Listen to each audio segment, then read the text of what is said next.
Tu rêves de te lancer mais tu hésites encore.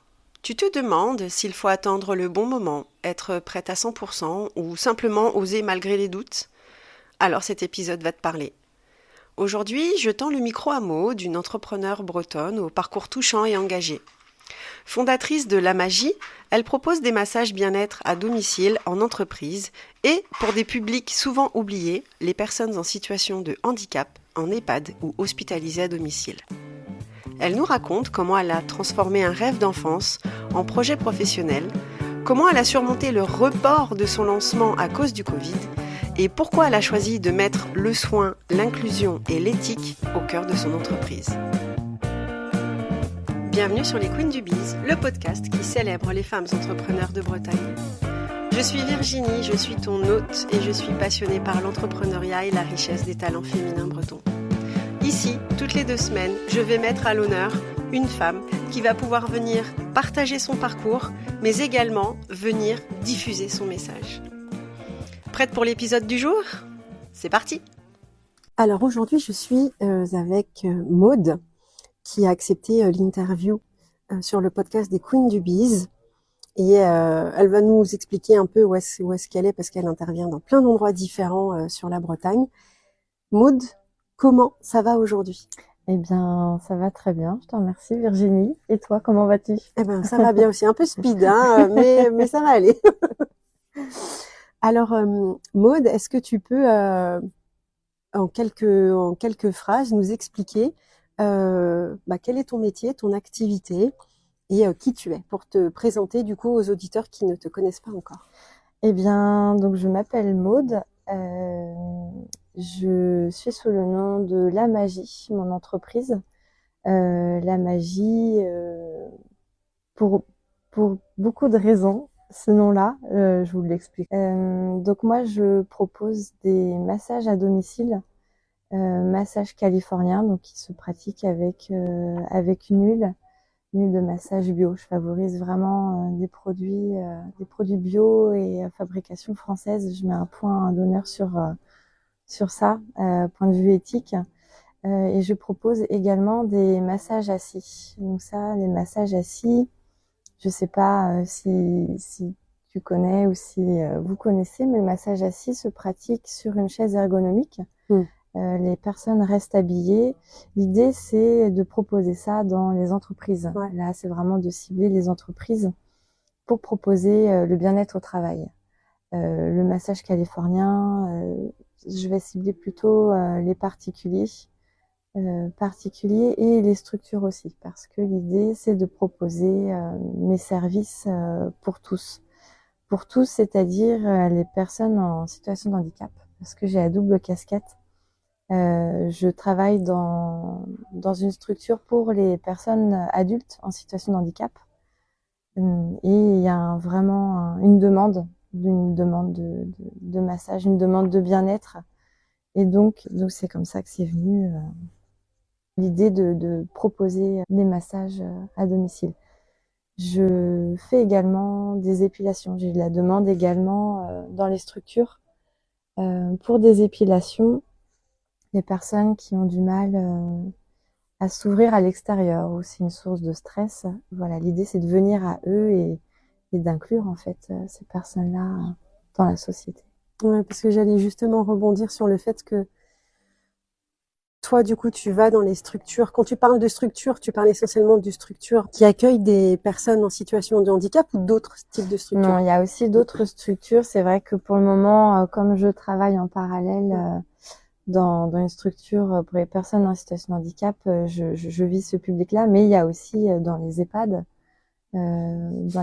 les personnes qui sont en hospitalisation à domicile aussi, qui connaissent que le toucher médical. L'idée, c'est vraiment de sortir ces personnes-là du côté médical et de les emmener avec moi dans ma bulle de bien-être pour se réapproprier son corps aussi. Leur apporter douceur et bien-être. Voilà, c'est ça. Oui, parce que ce que tu disais là, effectivement, que ce soit en EHPAD ou même en structure qui accueille des personnes adultes en situation de handicap, le toucher est vraiment lié à le médical ou l'éducatif. Oui. entre les deux, est-ce qu'on peut se sentir bien quand on pose la main sur soi? C'est pas toujours évident. Non. Et j'ai même envie de dire, ce que tu disais tout à l'heure, ton objectif, c'est vraiment d'arriver à les inclure dans ce service qui est proposé à l'extérieur, que toi tu ramènes à l'intérieur. Voilà, que je ramène à l'intérieur. Donc l'idée, c'est pas pour tout le monde non plus, parce que maintenant en 2025, on ouvre les portes, les structures ouvrent les portes pour que les personnes en situation de handicap aillent à l'extérieur comme nous on va. Mais à savoir qu'il y a des personnes, c'est compliqué, c'est une source de stress, c'est pas envisageable d'aller à l'extérieur pour ce genre de prestations ou autre même. Donc en fait, voilà, moi l'idée c'est de venir, de me déplacer pour ces personnes à qui c'est pas envisageable, pas possible d'aller à l'extérieur. Parce que du coup, c'est aussi une double source de stress. À chaque fois, ça me fait le coup. Bref. Du coup, c'est aussi une double source de stress. Du côté, il y a la partie côté personne qui a envie d'aller vers cette prestation et qui pourrait aller, du coup, se rendre dans n'importe quel institut. Ça, c'est une source de stress. Oui. Mais il y a en institut la personne qui va recevoir la personne Aussi. en situation de handicap, qui va, elle, se retrouver en situation de stress parce que méconnaissance, peur de mal faire, peur de mal dire, Oui. Peur des réactions. Ouais. Public inconnu, Oui. et donc et au final, ça rend mal à l'aise tout le monde avec des très mauvaises expériences. Et au final, personne va réussir à dépasser ça et y retourner une fois d'après. Quoi. Alors que toi, tu viens à eux parce qu'il y a cette demande et je suppose que la formulation se fait pas sur... Enfin, j'allais dire... Comment elle se fait? Comment ces personnes-là viennent à toi, en fait? Donc dans la structure où j'interviens une fois par mois, j'ai eu l'occasion de travailler là-bas en tant que AES. Donc c'est quoi AES? AES, c'est accompagnante éducative et sociale. D'accord. C'est anciennement AMP, aide médico-psychologique. Ah d'accord, ok. Et donc j'ai eu l'occasion de travailler là-bas. Donc le climat de confiance est déjà instauré. Ils me connaissent, je connais leur habitude de vie, je connais leur environnement. Voilà, leur environnement, la posture à adapter, comment m'adresser à eux. Je mets en place des outils aussi, des outils, on va dire, ludiques, pour qu'ils puissent s'approprier leur moment. Par le biais on appelle ça, de pictogrammes, d'affiches avec leur trombinoscope. Je leur donne leurs photos, donc on dit trombinoscope en langage, langage médico-social. Donc je leur donne, ils le scratchent sur l'affiche que j'ai faite et du coup ça dit voilà, je suis en massage, ne pas déranger avec leurs photos et je trouve ça plutôt ludique, ça leur permet de s'approprier leur moment et voilà, donc ça me permet aussi de compléter un peu, de voir comment aborder les choses pour que ça se passe au mieux pour eux. Et ils m'attendent. J'ai ma blouse noire avec mon nom dessus. Et en fait, c'est comme ça qu'ils m'identifient. Quand je viens faire les massages, je mets ma blouse noire. Ils savent que je suis là pour les massages. Donc, ils attendent après derrière à la porte ou pas bien loin. Prends ton numéro. C'est un peu ça. Dès qu'ils me voient avec ma table de massage et ma blouse noire, ils savent que je viens pour eux. Et donc, en fait, ils sont là. J'ai pas besoin de les appeler, d'aller les voir dans leur chambre ou dans la vie, dans l'espace de vie commune. Ils viennent. Et je trouve ça super intéressant, en fait, l'approche que j'ai réussi à mettre en place auprès d'eux. Je trouve ça... De la confiance, du coup, et de la bienveillance. Pourquoi le noir sur la blouse? T'aurais pu choisir une autre couleur. Noir sur la blouse parce que moi j'aime bien pratiquer avec une blouse noire. Ça se voit moins les taches d'huile sur une blouse noire. Ouais, parce que du coup, j'étais en train de me dire, rien qu'avec la couleur de ta blouse, tu affiches que t'es dans la complète opposition de la blouse blanche médicale. C'est ça. Aussi, blouse blanche ou blouse de couleur. Mais non, je trouvais que le noir, c'était plus pertinent et du coup, on sort vraiment du côté médical. On n'a pas de blouse noire. j'ai jamais vu de structure où on a des blouses noires. Dans les spas, je pense, puisqu'on est au Padja, mais Dans je les pense spas. que dans Oui. les spas, les nanas sont en blouse noire. C'est Dans le les symbole spas. du luxe. Ouais. Ben oui. C'est le symbole du Ah, luxe, oui. mais vraiment parce que les Ça taches d'huile se voient moins. Ah bon, c'est pour toi maintenant. Pour rester classe quoi qu'il C'est arrive. ça. Ah ouais, oui, c'est pour ça aussi. Mais voilà, je voulais vraiment Ouais. faire aussi une différence. Je voulais pas quelque chose de coloré parce que il y a des codes couleurs aussi dans les établissements médico-sociaux et je voulais vraiment sortir de ce côté-là. D'accord. Ok. Comment t'en es venue au massage? C'est une histoire qui remonte à quand j'avais 7 ans. Oh. 7-8 ans. Ouais. C'était finalement logique que je prenne cette direction-là. J'ai souvenir à l'époque, ma grand-mère me demandait, parce que j'allais régulièrement chez mes grands-parents, et ma grand-mère avait des douleurs de dos, et il y avait ce fameux baume chinois qu'elle avait toujours avec elle. Et du coup, elle m'avait demandé de lui passer ça parce qu'elle avait une douleur. Donc, je lui ai fait et à chaque fois, elle rappelait à la maison mes parents pour dire « Ah, Maud, vraiment, elle m'a soulagée, ça m'a fait du bien, elle devrait faire kiné. » Ah, allez, une étiquette, une. Voilà. Donc, j'ai dit non, je ferai pas de mal aux gens. Je veux bien les soigner, mais en leur faisant du bien, pas de mal. Donc, à l'époque, évidemment, je savais pas, 7 ans, c'était bien trop tôt. Et je réclamais régulièrement des massages aussi auprès de mes parents, auprès de mon père. Le soir, en fait, je réclamais pas des livres, des histoires, je réclamais un massage. Donc, en fait, il me massait, il m'étirait, il faisait des étirements de la colonne vertébrale, pareil, manipulation au niveau des mains, et ça me faisait un bien fou. Et je me disais, ah là là, mais c'est ça qu'on devrait faire aux gens pour qu'ils se sentent mieux. Et donc voilà, de fil en aiguille, au niveau de l'adolescence, je me suis renseignée sur ce qu'était ce métier. Et puis je me suis naturellement orientée vers les écoles de la région où j'habitais. J'ai fait des démarches pour aller aux portes ouvertes. Voilà, j'en ai parlé aux parents et j'ai eu la chance que mes parents m'offrent ces études, donc les études d'esthétique, qui coûtaient quand même cher. J'étais dans une école privée à l'internat. Et voilà, c'est comme ça que c'est venu naturellement. Ou après l'école, j'ai travaillé en hôtel balnéo et puis me voilà en Bretagne. Tu as ramené du coup en Bretagne, t'es venue pour faire du bien en breton. C'est ça. C'est ça.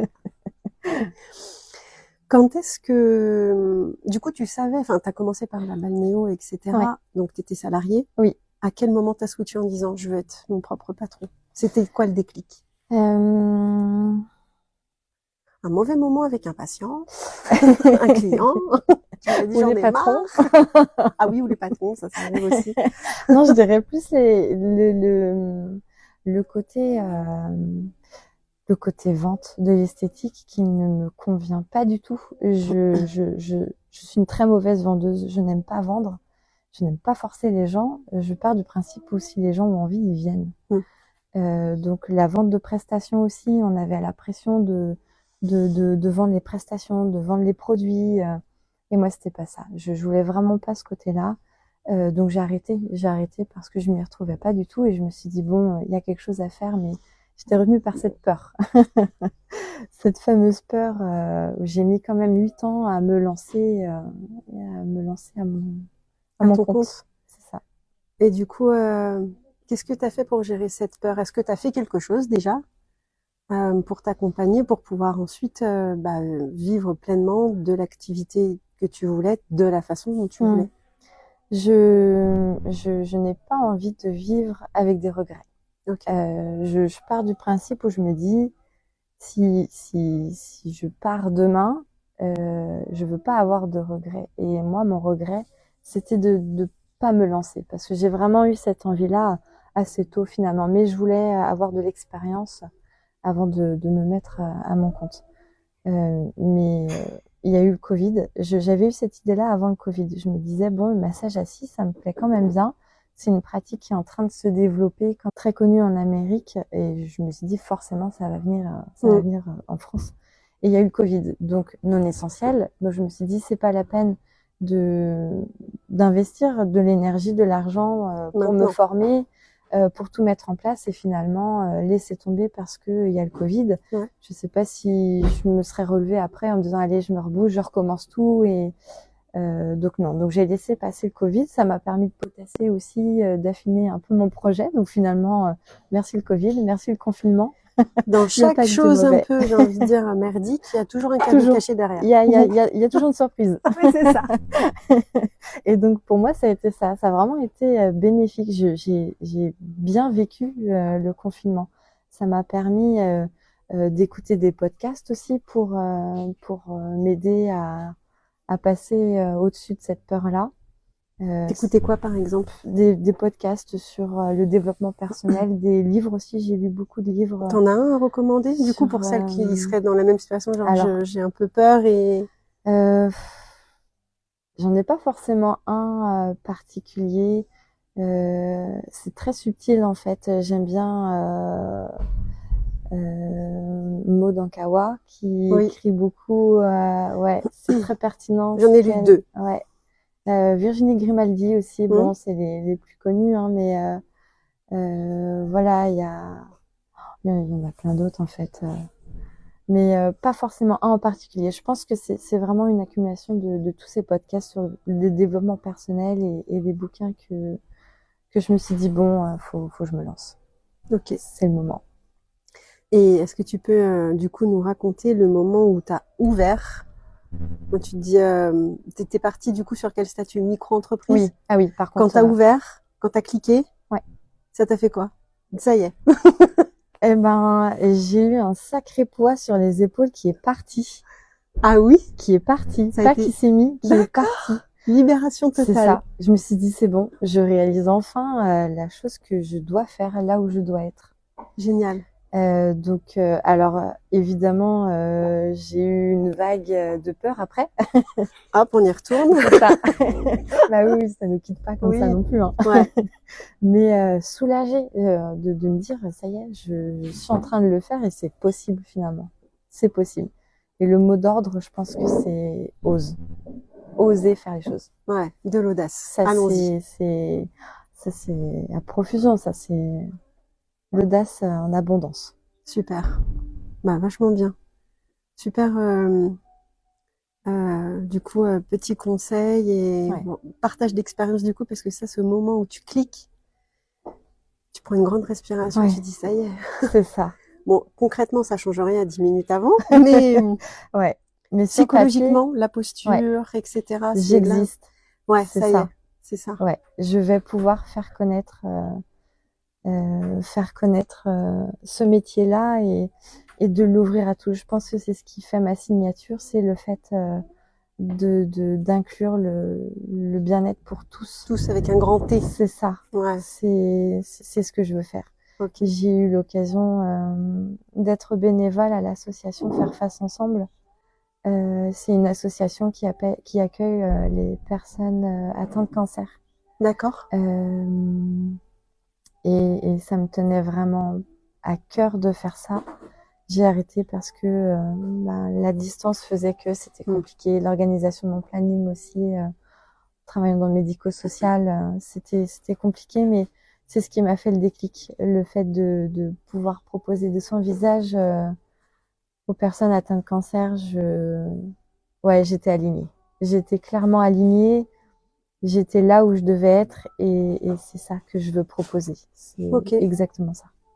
Super. Ouais. Et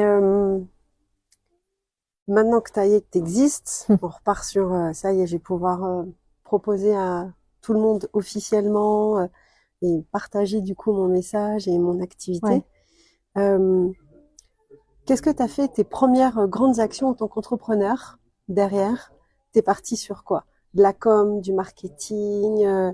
Est-ce qu'on t'a conseillé quelque chose? Et si c'est le cas, auprès de qui du coup tu as pris ces conseils pour pouvoir démarrer le plus vite possible, quoi? Eh bien, je dirais quand les choses doivent se faire, tout se présente de manière fluide, hyper simple.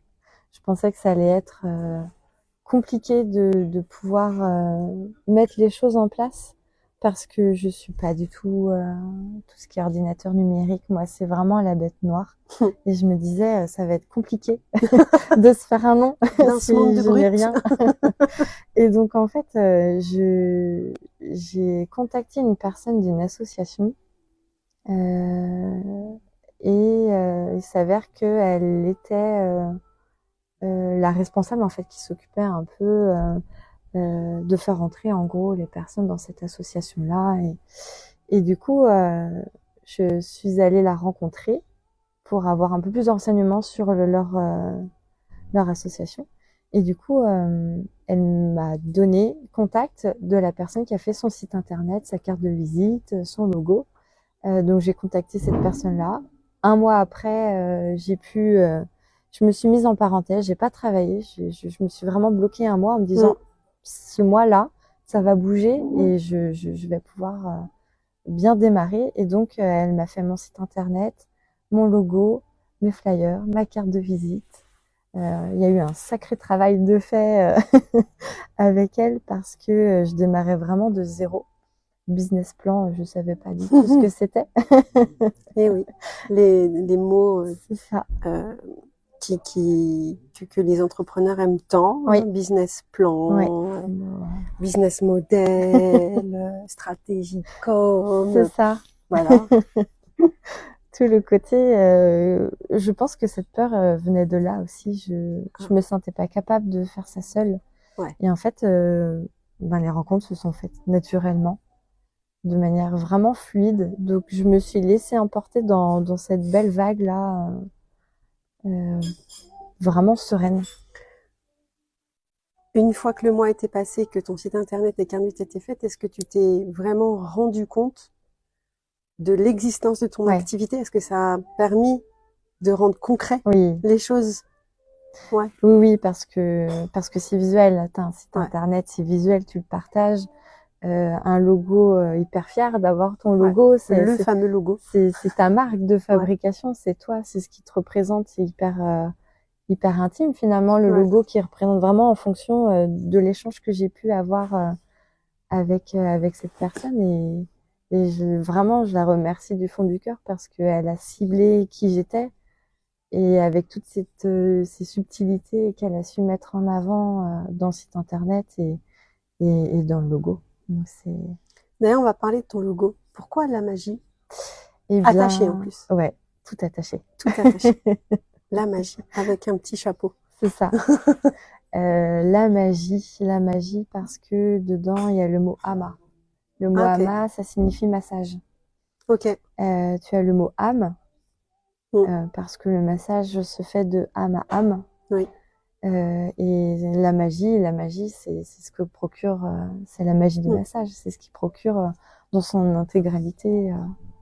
Je mets vraiment les gens, je les emmène avec moi dans mon monde, sans parole, uniquement avec les mains. Et il y a plein de choses qui se passent. Est-ce que pendant tes massages, du coup, en tant que praticienne, parce que le corps dit des choses que la parole ne dit pas, ne révèle pas, est-ce que à la fin du massage, est-ce que tu as un temps d'échange ou pas avec le patient? Ouais. Ou non. Enfin, ou je dis patient, mais peut-être que comment tu dis? Non, je dis client. Client. Ouais, je préfère patient. C'est très médical, mais en même temps c'est le soin. Mais oui, on accorde du soin. Mais voilà, je comprends. Soin bien-être, on va dire. Oui, évidemment, le corps parle. Je laisse la possibilité ou non en fait d'échanger avec la personne. Il y a des personnes qui veulent pas échanger après le massage, mais qui m'envoient un petit message. Ah là, je ressens ça. Est-ce que c'est normal ou qu'est-ce que ça signifie ou il y a des gens qui sont très ouverts et qui me disent là les mains étaient super chaudes à tel moment. Là, j'ai ressenti des fourmillements ou une vague de chaleur ou je trouve ça super intéressant. Mais j'évoque pas trop le côté énergie, énergétique, tout ça. En fait, je propose du massage intuitif, on appelle ça. C'est-à-dire, j'ai pas un protocole de manœuvre et que j'exerce de façon systématique. Oui, voilà. Je sors vraiment du protocole scolaire et en fait, je me laisse guider par mes mains et je me laisse guider par par le ressenti de l'autre personne. Donc évidemment, je vais adapter mes massages en fonction des besoins et des envies surtout. Il y en a qui veulent uniquement se faire masser le dos, ou il n'y a pas de souci, je m'adapte vraiment, mais oui, on ressent des choses, c'est ça qui est magique. Toi, de l'autre côté, en étant du coup la personne qui masse, du coup, tu ressens des choses. Ouais. Tes mains, du coup, enfin voilà, te permettent de Ouais. capter tout un tas d'éléments. Qu'est-ce que t'en fais, toi? Comment t'arrives à gérer? Parce que énergétiquement, Ouais. déjà, il se passe quelque chose. Ouais, Est-ce que ouais. t'arrives à te ressourcer derrière quand t'as 10 clients, Ouais. pardon, en structure, ils sont tous là à dire, mais comment je vais faire? Est-ce que t'arrives à te ressourcer, toi, Oui, assez oui. rapidement? Ça dépend, mais bah, tu vois, là, c'est bien qu'on en parle. J'ai toujours... T'as une pierre avec toi? Ouais, C'est quoi comme pierre? c'est la labradorite. D'accord. C'est une pierre semi-précieuse. Celle-là, c'est ma fétiche. Ok. Et j'en ai 2. D'accord, une dans chaque poche. Je laisse le temps, celle-ci, de se ressourcer et je prends l'autre et c'est au ressenti aussi. Mais c'est vrai que j'ai souvent mes pierres semi avec moi on va dire, de protection. On y croit ou pas, mais je me dis que c'est toujours ça de prix. Moi, en tout cas, j'y crois. Et puis, mes moyens de ressources aussi, j'ai tout un protocole avant, pendant et après. Chacun a ses petites astuces pour... T'accepterais de nous partager une avant ou après? Oui. Avant, Tu choisis, pas hein. de Attention. jugement, hein, pas de jugement. Zéro jugement. C'est chacun ses pratiques et chacun. Non, Zéro jugement. je me visualise une bulle que personne peut rentrer. Okay. C'est ma bulle, c'est la mienne. J'accepte que rien ne passe entre guillemets de Bien négatif sûr. Du moins. Okay. Et je m'imagine un puits de lumière au-dessus de la tête, vraiment un puits de lumière puissant et qui me traverse et qui chasse le mauvais, on va dire, les mauvaises énergies et qui met ça dans la terre en fait. Et tout ce qui est bon qui passe par les mains, ça par exemple c'est avant. Pendant le massage, je travaille beaucoup sur la respiration, je me calque sur la respiration de l'autre personne aussi. D'accord. Et j'essaye de caler la mienne sur sa respiration. Et si je vois que la respiration est trop rapide, j'essaye moi de respirer de manière à ce que l'autre personne entende, ou indirectement, hein, et de caler mes mouvements par rapport à ça. Okay. Voilà. Et après, le lavage de mains jusqu'au coude. Donc évidemment, question hygiène, c'est primordial. Mais en fait, je me lave à l'eau froide, ce qui permet vraiment de tout chasser. Et je sais pas, je visualise les mauvaises énergies partir dans les vies en fait. Et toujours, je sais pas, secouer mes mains par terre. Voilà. Chasser. Ouais, c'est ça. C'est des petits rituels. Tu médites? Non, j'arrive pas, mais je médite. C'est très étrange parce que ce que tu décris dans ton avant est très très très proche de la méditation, visualisation, même en yoga. Oui, ouais, c'est vrai. Ah oui. Mais quand, en fait, je pense que je fais un blocage sur le mot méditer. Je médite à ma manière, c'est-à-dire que je médite en faisant du sport, je médite en faisant mes petites aquarelles, je médite en faisant du potager. Voilà, je médite. C'est de la pleine conscience. À ma manière. Donc oui, je médite, mais pas à la méditation où tu es assise, les yeux fermés. Voilà, je rêve pas. Ok, bah chacun son truc. Mais ce que tu décris est très très proche du coup. De ce que moi j'ai déjà connu en cours de yoga, etc. Oui, c'est ça. La lumière. Ouais. Donc non, mais oui, je reconnais totalement. Ça te parle. Ah oui, ça me parle complètement. Là, tout de suite, si tu avais du coup un conseil à donner à une femme qui se retrouve à toi, mais il y a 8 ans, en disant j'aimerais bien, mais je suis un peu bloquée. Qu'est-ce que tu pourrais lui dire? Ah là là, mais fonce, vas-y, ose. Vraiment, on prend un thé, je t'explique. C'est ça. Alors tout va bien se passer. Si en fait tu as le mérite d'essayer, les gens qui ne font rien, il ne se passera rien. Évident. Donc être dans l'action. Action et oser, je dirais. Il peut rien t'arriver. Enfin voilà, si ça fonctionne pas, c'est ok. Bon, je pense que j'aurai un moment où il faudra que je le digère, mais j'ai mis les choses en place. J'ai fait appel à une professionnelle qui m'a mis mon site internet, voilà, qui pour moi est vraiment professionnel. Je me forme, je vais voir d'autres formations pour apprendre davantage, à apporter plus et moi me nourrir aussi de nouvelles infos et actions. Action. Ouais, faut y aller. Faut y aller. C'est ça. Là, Maud, on va arriver déjà sur la fin de l'interview. Que le temps passe vite. Ça passe vite. Où est-ce que, du coup, les personnes qui nous écoutent peuvent te retrouver et quelle est ton actualité? Alors, eh bien, on peut me retrouver sur certains événements. Va y avoir un événement au mois d'avril à Locminé. Je sais pas si je peux citer le nom de l'association, mais ça s'appelle Locomotive.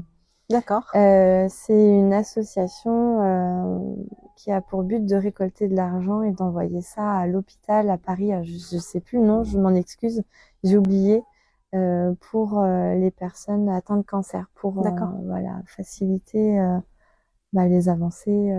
C'est pas Gustave Roussy, c'est l'hôpital. C'est l'hôpital dédié à la recherche et pour le suivi du cancer. Bien vu, c'est celui-là et ça me tient à cœur. Ça me tient à cœur. Donc là-bas, je vais proposer du massage assis. Ça se fait sur un week-end. Je sais plus la date. C'est au mois d'avril, mi-avril. J'ai pas la date exacte, je le mettrai, mais je te le dirai. Et donc du coup, l'idée, l'année dernière, j'avais fait ça de manière vraiment bénévole, gratuite, pour me faire connaître aussi. Mais là, je me suis dit bon, ok, c'est gratuit, c'est cool, mais ça ramène rien à l'association. Donc là, je me suis dit, je vais me faire une petite cagnotte et tout sera reversé pour l'association. Et ça me paraît logique en fait de faire ça au moins une fois dans l'année. Voilà, et je vais être aussi sur un concours de billard au mois de mars. D'accord. Improbable. Il y a que des rencontres. Je trouve ça génial. Oui. J'ai un ami qui fait du billard et ils se font des rencontres aussi comme ça. Et il y a le club de billard de Vannes qui organise une rencontre le 1er et 2 mars. Et en fait, je vais venir masser les joueurs. Donc super. J'ai hâte de découvrir cette ambiance. Ça va être sympa. Tout est bon à prendre. Donc là, c'est plutôt clos, hein. Ce sera fermé. Mais, oui. Est-ce que tu es sur les réseaux sociaux? Oui, je suis sur les réseaux sociaux. Donc j'ai Facebook, on peut me retrouver sous le nom de La Magie. J'ai Instagram où là, ça va être une écriture différente. Ça va être La Magie Massage. Et mon site internet également et LinkedIn. Partout. T'as bien progressé, dis donc. Hein. Oui, hein. Je pars de rien et je ressors d'une formation justement sur les réseaux sociaux, donc je suis au top. Parfait. Non, là, c'est plus pour cibler les entreprises. Bien sûr. À chaque réseau, voilà, c'est ça. Cible. C'est logique. Super. Eh ben, merci Maud. Du coup, merci à toi, Virginie, pour avoir partagé ton expérience et nous avoir parlé de ton activité. Et puis, les Queens, rendez-vous pour un prochain épisode de podcast. Merci d'avoir écouté cet épisode des Queens du Biz. J'espère que cette interview aura su t'inspirer, te motiver, te réconforter si tu en avais besoin. Pour m'aider à briller encore plus et pour accompagner d'autres queens à briller davantage, je t'invite à laisser un avis 5 étoiles sur ta plateforme de podcast préférée. N'oublie pas de partager l'épisode à tes proches, à tes copines, entrepreneurs ou pas, et sur tes réseaux. Retrouve-moi sur Instagram, sur le compte Les Queens du Biz, où je te partage les coulisses et d'autres profils de femmes audacieuses. On se retrouve très vite pour un nouvel épisode. À très bientôt!